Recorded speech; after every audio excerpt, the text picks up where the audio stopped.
Hey guys, welcome back to my channel. অনেকদিন পর তোমাদের সাথে একটা মেল ব্লগ শেয়ার করছি। আগের উইকে শুভ আমাকে একটা হিডেন জেম বলতে পারো, একটা জায়গায় আমাকে নিয়ে গেছিলো। আমি গিয়ে সারপ্রাইজড হয়ে গেলাম যে এত সুন্দর একটা জায়গা আমি এর আগে কখনো ফেসবুকেও দেখিনি, ইউটিউবেও দেখিনি।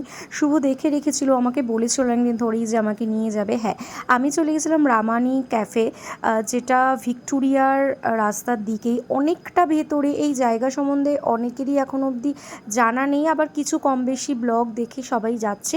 এটা ছিল একেবারেই সাউথ ইন্ডিয়ান ভেজ, একদমই ভেজ সাউথ ইন্ডিয়ান ডিশ এখানে পাওয়া যায়। তো যেহেতু আমার সোমবার উপোস ছিল, আমি নিয়েছিলাম একটা কফি, আর ও দই বড়া, আর নিয়েছিল ধোসা। এখানে দামটার একদম ঠিকঠাক আছে, আর খাবার নিয়ে জাস্ট কোনো কথা হবে না। অসাধারণ খাবারের টেস্ট, মানে একদম প্রপার সাউথ ইন্ডিয়ান। আর অ্যাম্বিয়েন্সটা সত্যিই দারুণ ছিল। এই বৃষ্টির ওয়েদারে বেশ দিনটা ভালোই কাটলো। নেক্সট ব্লগ নিয়ে আসছি, বাই।